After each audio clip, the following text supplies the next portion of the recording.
ప్రియ దేవుని బిడ్డలారా, బైబిల్ చదవటం వినటం వల్ల మనలో విశ్వాసం పెరుగుతుంది. మన మార్గానికి త్రోవ చూపుతుంది. సమస్త జనులను శిష్యులనుగా చేయుడి మత్తయి 28:19 వచనంలో దేవుని వాక్యం తెలియచేస్తోంది. తెలుగు బైబిల్స్ను ఆర్ఆర్కే మూర్తి గారు రీసెర్చ్ చేసి విశ్లేషణ చేసిన బైబిల్లోని ప్రతి అధ్యాయాలను వచనాలను వరుస క్రమంలో అనగా ఆదికాండం నుండి ప్రకటనా గ్రంథం వరకు ఇవ్వబడుతుంది. ప్రతి ఒక్కరూ ఆధ్యాత్మికంగా విశ్వాసంలో బలపడి మీ జీవితంలో ఎదుర్కొంటున్న సమస్యల నుండి విడుదల పొందండి. ప్రతి ఒక్కరూ మీ దీవెన టీవీని సబ్స్క్రైబ్ చేసి ఈ వాక్యాన్ని లైక్ చేసి మీ మిత్రులకు బంధువులకు షేర్ చేయండి. దేవుని సువార్తను ప్రకటింపబడుటలో మీరు పాలిభాగస్తులు కండి. సోదరీ సోదరులారా, గత పాఠంలో లేవీకాండం 13వ అధ్యాయం మనకెన్నో సత్యాలను బయలుపరిచింది. ఇప్పుడు 29వ వచనం నుండి వినండి. పురుషునికైనను స్త్రీకైనను తలయందేమి గడ్డమందేమి పొడ పుట్టిన ఎడల యాజకుడు ఆ పొడను చూడగా అది చర్మము కంటే పల్లముగాను సన్నని పసుపు పచ్చ వెంట్రుకలు గలదిగాను కనబడిన ఎడల వాడు అపవిత్రుడని యాజకుడు నిర్ణయించాలి.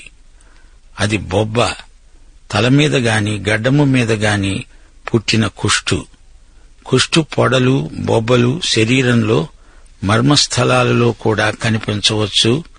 పురుషునికి తలమీద గడ్డం మీద కుష్టు పొడ కనిపిస్తే వెండ్రుకలు దానిని కప్పివేయడం వల్ల ఆ పొడ వెంటనే కనపడకపోవచ్చు. అందుకే యాజకుడు జాగ్రత్తగా దానిని పరిశీలించాలి. కుష్టు అని నిర్ధారణ అయితే దానిని గురించి తగు చర్య తీసుకోవాలి. వెంట్రుకలు పసుపు పచ్చ రంగునకు మారితే, చర్మము కంటే పల్లములో అది కనపడితే అది కుష్టు అనడానికి ప్రబలమైన రుజువు. సోదరుడా సోదరి, సంఘములో పాపమనేది ముఖ్యమైన అవయవాలలోకి ప్రవేశిస్తే అది ఎంతో ప్రమాదం. తల అనగా నాయకత్వం, అందులోకి ఆధ్యాత్మిక కుష్టు ప్రవేశించకుండా జాగ్రత్త పడాలి. కార్యకర్తలు సమాలోచనలు జరిపేటప్పుడు వారి తలంపులలోకి ఆధ్యాత్మిక కుష్టు జొరబడితే కార్యక్రమాలన్నీ పాడైపోతాయి. వీటిని పసికట్టి కుష్టును అంతమొందించాలి. ఆధ్యాత్మిక కుష్టు అవయవాలను కుళ్ళిపోయేటట్లు చేస్తుంది. యాజకుడు ఆ బొబ్బగా లేచిన పొడను చూచినప్పుడు అది చర్మము కంటే పల్లము కాని ఎడల, దానిలో నల్ల వెండ్రుకలు లేని ఎడల యాజకుడు బొబ్బగా మారిన పొడగల వానిని 7 రోజులు ప్రత్యేకంగా ఉంచాలి. 7వ రోజు యాజకుడు ఆ పొడను చూడాలి. ఆ బొబ్బ వ్యాపించకుండా ఉంటే, దానిలో పసుపు పచ్చ వెంట్రుకలు లేకుండా ఉంటే, చర్మము కంటే అది పల్లము కాని ఎడల వాడు క్షౌరము చేసుకోవాలి గాని ఆ బొబ్బను క్షౌరం చేసుకోకూడదు. యాజకుడు బొబ్బగల వానిని మరి 7 రోజులు ప్రత్యేకంగా ఉంచాలి. 7వ రోజు యాజకుడు ఆ బొబ్బను చూడగా అది చర్మమందు వ్యాపించకుండా చర్మము కంటే పల్లముగా ఉండిన ఎడల యాజకుడు వాడు పవిత్రుడని నిర్ణయించాలి. వాడు తన బట్టలు ఉతుక్కొని పవిత్రుడవుతాడు. వాడు పవిత్రుడని నిర్ణయించిన తరువాత బొబ్బ విస్తారముగా వ్యాపిస్తే యాజకుడు వానిని చూడాలి, అనగా పరీక్షించాలి. అప్పుడు ఆ మాద అనగా పొర వ్యాపించి ఉన్న ఎడల యాజకుడు పసుపు పచ్చ వెంట్రుకలను వెదకనక్కర్లేదు, వాడు అపవిత్రుడు.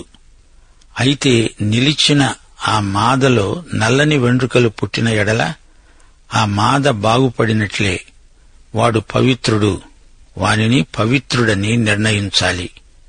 అది కుష్టు అవునో కాదో జాగ్రత్తగా పరిశీలించాలి. త్వరపడి యాజకుడు ప్రకటనలు చేయకూడదు. 1 వారం రోజులు అతణ్ణి ప్రత్యేకించాలి. అవసరమైతే మరో 1 వారం రోజులు అతణ్ణి ప్రత్యేకంగా ఉంచాలి. సంఘంలో నాయకత్వానికి వ్యతిరేకంగా ఫిర్యాదులు చేస్తూ ఉంటారు.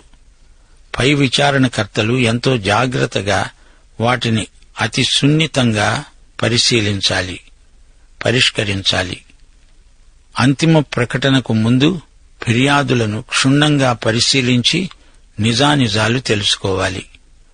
బొబ్బలను పొడలను యాజకుడు బహు నైపుణ్యంతో పరిశీలిస్తాడు. బొబ్బ వ్యాపిస్తే ఇంకా ఆ వ్యక్తి అపవిత్రుడే. అయితే అందులో నల్ల వెంట్రుకలు పెరుగుతూ ఉంటే ఆ వ్యక్తి పవిత్రుడు అని నిర్ణయించాలి. పురుషుని దేహపు చర్మమందేమి, స్త్రీ దేహపు చర్మమందేమి నిగనిగలాడే మచ్చలు అనగా తెల్లని మచ్చలు పుట్టిన ఎడల యాజకుడు ఆ వ్యక్తిని పరిశీలించాలి. వాని దేహ చర్మమందు నిగనిగలాడే మచ్చలు వాడిపోయి ఉన్న ఎడల అవి చర్మమందు పుట్టిన పొక్కు మాత్రమే. వాడు పవిత్రుడు. గమనించాలి, కేవలం పొక్కు మాత్రమే అయితే ఆందోళన చెందనవసరం లేదు. బట్టతల మాత్రమే అయితే పర్వాలేదు, కాని బట్టతల మీద కుష్టు కనిపిస్తే చాలా ప్రమాదం. 40వ వచనం, తల వెండ్రుకలు రాలినవాడు బట్టతలవాడు, అయినా వాడు పవిత్రుడే. ముఖము వైపున తల వెండ్రుకలు రాలినవాడు బట్టనొసటివాడు, అట్టివాడు పవిత్రుడే. అయినా బట్టతల యందే కాని బట్ట నొసటి యందే కాని ఎర్రగా ఉండే తెల్లని పొడ పుట్టిన ఎడల అది వాని బట్టతల యందైనా బట్ట నొసటి యందైనా పుట్టిన కుష్టు. యాజకుడు వానిని చూడాలి. కుష్టు దేహచర్మమందు కనపడునట్లు ఆ పొడ వాపు చూపితే వాని బట్టతల యందైనా వాని బట్ట నొసటి యందైనా ఎర్రగా ఉన్న తెల్లని పొడైతే వాడు కుష్ఠురోగి. వాడు అపవిత్రుడు. యాజకుడు వాడు బొత్తిగా అపవిత్రుడని నిర్ణయించాలి. వాని కుష్టు వాని తలలో ఉన్నది. 45వ వచనం, ఆ పొడగల కుష్ఠురోగి వస్త్రాలను చించివేయాలి. వాడు తల విరబోసుకోవాలి. వాడు తన పై పెదవిని కప్పుకొని అపవిత్రుడను అపవిత్రుడను అని బిగ్గరగా పలకాలి. కుష్ఠురోగి యొక్క వస్త్రాలు చించి పారేయాలి. వాడు మాట్లాడితే పై పెదవిని కప్పుకోవాలి. అపవిత్రుడను అపవిత్రుడను అని అరుస్తూ ఉండాలి, కేకలు పెట్టాలి. కుష్ఠురోగి స్థితి దయనీయమైనది. అతనిని ముట్టిన వారికి ఆ వ్యాధి సంక్రమిస్తుంది. అలాగే పాపి తన పాపాన్ని తాను వెళ్లిన చోటనెల్లా ప్రసారం చేస్తాడు. పాపరోగం అంటురోగం కంటే ఘోరం. పాపి తన స్పర్శ ద్వారా, మాటల ద్వారా ఇతరులను పాపంలోకి పడలాగుతాడు. ఓ తండ్రి, నీవు నీ కుటుంబానికి యజమానుడవా? అవును. నీకిష్టము వచ్చినట్లు బ్రతకటానికి నీకు హక్కు ఉన్నది అనుకుంటున్నావా? అనుకో, పర్వాలేదు. కాని నీవు నరకములో పడుతూ నీ కుటుంబాన్ని, నీ పిల్లలను అందులోకి లాక్కు వెళ్లడానికి నీకు హక్కు లేదు. తండ్రివై ఉండి నీ పాపం వల్ల అమాయకులైన నీ పిల్లలను నరకములోనికి పడనెడతావా? అలా చేసే హక్కు నీకు లేదు అంటోంది బైబిల్. కుష్ఠురోగి తన చుట్టూరా ఉన్న వాతావరణాన్ని కలుషితం చేస్తాడు. కుష్టు పొడలు, బొబ్బలు, పొక్కులు, పక్కులు, మాద, గాయం, చీము, ఉమ్మి, కళ్ళే వీటన్నిటి ద్వారా రోగక్రిములు విస్తరిస్తాయి. ఇతరులను రోగానికి నడుపుతాయి. అతని బట్టలు కూడా కుష్ఠురోగము ప్రసారం చేసే అవకాశముంది. అందుచేత పాపము ముట్టిన ప్రతిదీ పాపమే అవుతుంది అని గ్రహించాలి. 46వ వచనం, ఆ పొడ వానికి కలిగిన దినములన్నీ వాడు అపవిత్రుడై ఉంటాడు. వాడు అపవిత్రుడు గనక ప్రత్యేకంగానే నివసించాలి. కొందరు పాపులు అనుకోవచ్చు, నాకేమీ పర్వాలేదు, నరకంలో మా వాళ్లు బోలెడంతమంది ఉన్నారు, మాకు పెద్ద బలగమే ఉంది. ఈ విధంగా అనుకోవడం ఆత్మవంచనే. నరకములో సహవాసం ఉండదు. కుష్ఠురోగులు ఎవరికి వారే. కుష్టు పొడ ఉన్నవారికి ఎవరి పొడ గిట్టదు. ఎవరి పొడ గిట్టని క్రైస్తవులు ఆధ్యాత్మిక కుష్ఠురోగులు. కుష్ఠురోగి ఏకాకి, నాకు నేనే, నేను నేనే అనుకునే కపట భక్తుల విషయమై జాగ్రత్త. 47వ వచనం, కుష్టు పొడ వస్త్రమందు కనపడినప్పుడు అది గొర్రె వెంట్రుకల బట్టల యందేమి, నార బట్టల యందేమి, నారతో గాని వెంట్రుకలతో గాని నేసిన పడుగునందే కాని పేకయందు, తోలునందు, తోలుతో చేయబడిన ఏ ఒక్క వస్తువునందు పుట్టితే ఆ పొడ ఆ వస్తువులలో పచ్చదాళ్లుగా లేక ఎర్రదాళ్లుగా కనపడితే అది కుష్టు పొడ. యాజకునికి అది కనపరచాలి. యాజకుడు ఆ పొడను చూచి పొడగల వాటిని 7 దినాలు ప్రత్యేకంగా ఉంచాలి. 7వ రోజు అతడు ఆ పొడను పరిశీలించాలి. అప్పుడు ఆ వస్త్రమందు, అనగా పడుగునందే కాని, పేకయందే కాని, తోలునందే కాని, తోలు వస్తువులందే కాని ఆ పొడ వ్యాపిస్తే అది కొరుకుడు కుష్టు, అది అపవిత్రం. కావున అతడు ఆ పొడ దేనిలో ఉన్నదో ఆ వస్త్రమును నారతోనేమి వెంట్రుకలతోనేమి చేసిన పడుగును, పేకను, తోలుతో చేసిన ప్రతి వస్తువును అగ్నితో కాల్చివేయాలి. అది కొరుకుడు కుష్టు, అగ్నితో దానిని దహించివేయవలసిందే. అయితే యాజకుడు చూచినప్పుడు ఆ పొడ వస్త్రమందు, అనగా పడుగునందు గాని, పేకయందు గాని, తోలుతో చేసిన మరి దేనియందేమి వ్యాపింపకపోయిన ఎడల యాజకుడు ఆ పొడగల దానిని ఉతుకనాజ్ఞాపించి మరి 7 రోజులు దానిని విడిగా ఉంచాలి. ఆ పొడగల దానిని ఉతికిన తరువాత యాజకుడు దానిని చూడాలి. ఆ పొడ మారకపోయినా వ్యాపించకపోయినా అది అపవిత్రం. అగ్నిలో దానిని కాల్చివేయాలి. అది లోవైపున గాని పైవైపున గాని పుట్టిన కొరుకుడు కుష్టుగానే ఉంటుంది.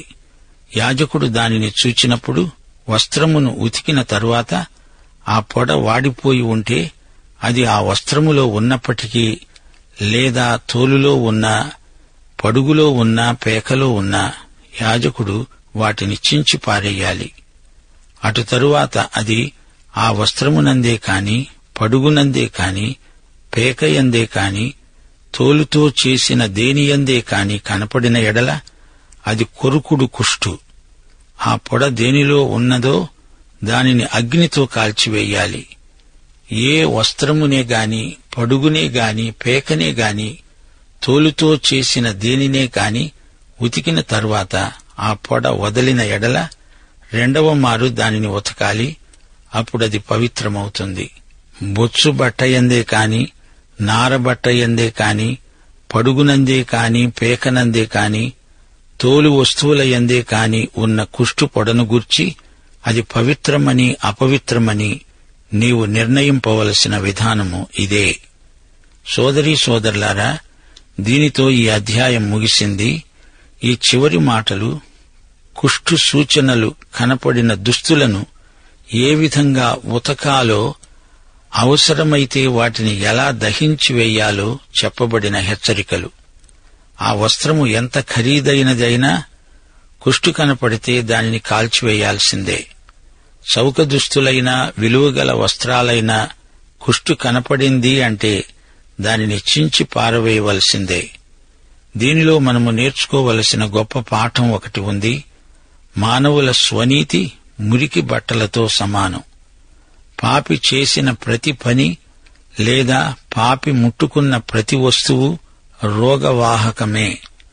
గనుక దానిని ఉతకాలి, లేదా చించి పారేయాలి, లేదా దాన్ని తగలబెట్టాలి.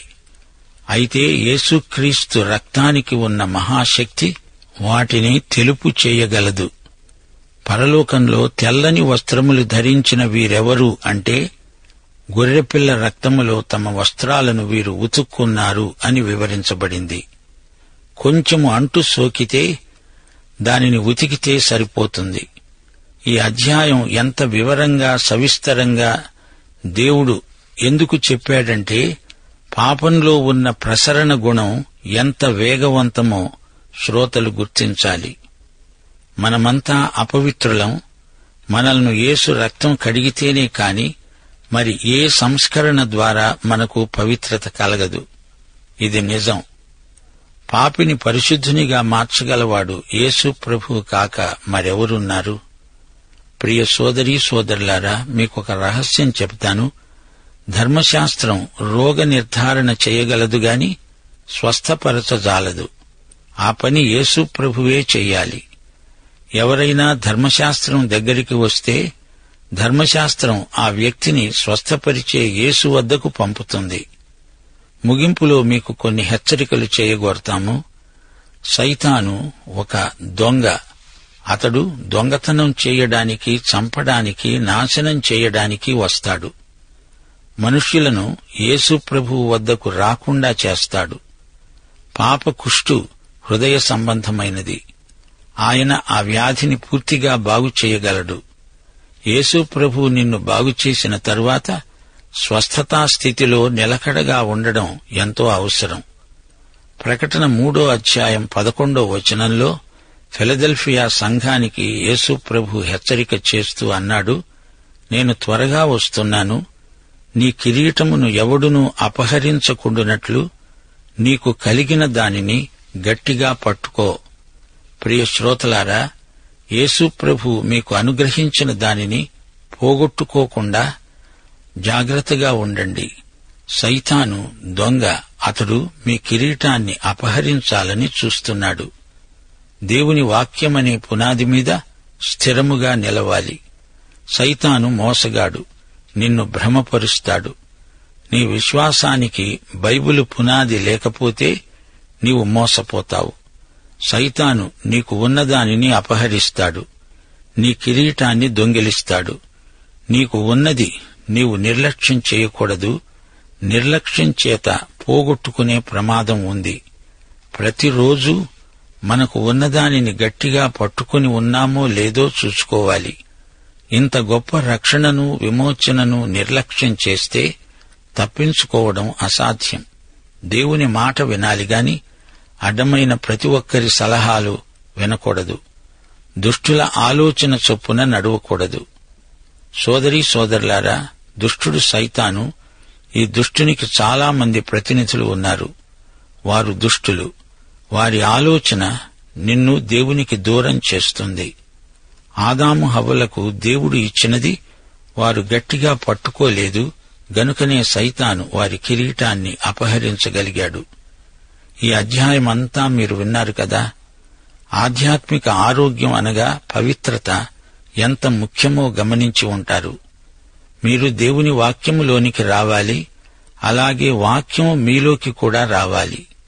దేవుడు ఏమి చెబుతున్నాడో అది నిన్ను నడిపించాలి గాని వారు వీరు చెప్పే చౌకబారు సలహాలు మనల్ని నడిపించకూడదు. క్రీస్తునందు మనకున్న అధికారం దేవుని వాక్యమే కదా. అపవాదిని ఎదిరించండి, అప్పుడు వాడు మీ వద్ద నుండి పారిపోతాడు. కుష్ఠురోగం భయంకరమైందని తెలుసుకున్నాము. ఆధ్యాత్మిక కుష్టు ఇంకా ఎంత భయంకరమైనదో గుర్తించాలి. సైతాను కలిగించే ఈ కుష్టును తుదముట్టించాలి. మన శత్రువు సైతాను. సైతానుకు భయపడవద్దు. నీవు దొడ్డి తలుపు తెరిచి ముందు గేటు మూసేసినా లోపల నీవు నిద్రపోతూ ఉండగా సైతాను ప్రవేశిస్తాడు. అందుచేత తలుపులన్నీ వెయ్యాలి, తూములన్నీ మూసేసేయాలి. భయము అనేది మనిషిని పిరికివారినిగా చేస్తుంది. దేవుని బిడ్డలు భయపడకూడదు, నిరుత్సాహపడకూడదు. 2 తిమోతి 1:7 దేవుడు మనకు శక్తి, ప్రేమ, ఇంద్రియ నిగ్రహము గల ఆత్మనే ఇచ్చాడు కాని పిరికితనము గల ఆత్మను ఇయ్యలేదు. అందుచేత ప్రియ సోదరీ సోదరులారా, ఈ వచనాన్ని మీరు ఎలా అర్థం చేసుకుంటారు? పిరికితనము లేక భయము అనేది పరిశుద్ధాత్మకు భిన్నమైన ఆత్మ. అందుచేత దానికి లోబడకూడదు, ఎదిరించాలి. యాకోబు పత్రిక 4:7 అపవాదిని ఎదిరిస్తేనే కాని వాడు పారిపోడు. దేవుని వాక్యాన్ని తీసుకొని దానిని ప్రయోగించాలి. విశ్వాసులు తమ వాక్యాధికారాన్ని వినియోగించాలి. భయము గొలిపే ఆత్మను నిరోధించాలి. సోదరీ సోదరులారా, పరిశుద్ధాత్మ మనల్ని నడిపించినప్పుడు మనకు ధైర్యం కలుగుతుంది. దేవుని వాక్యం ఆత్మ ఖడ్గమై విజయం ప్రసాదిస్తుంది. మన శరీరం, మన జీవం, మన ఆత్మ ఈ 3 దేవుని వాక్యము చేత ప్రభావితమైనప్పుడు విజయం మనదే. ఆధ్యాత్మిక కుష్టు నశించాలి. దేవుని పవిత్రత నిత్యమూ వర్ధిల్లాలి. పాఠం ఇంతటితో సమాప్తం. ప్రార్థన చేసుకుందాం. పరిశుద్ధుడవైన మా దేవా, నీవు మాకు క్రీస్తునందు అనుగ్రహించిన పవిత్రతను మేము కాపాడుకొని కొనసాగించుకొనుటకు మీ సహాయము దయచేయమని, మేము విజయము సాధించడానికి మీ విజయాన్ని మేము స్వీకరించున్నట్లు మీరు మమ్మలను నడిపించవలనని మా శ్రోతలందరినీ దీవించమని యేసు నామమున ప్రార్థన చేస్తున్నాము తండ్రి. ఆమేన్.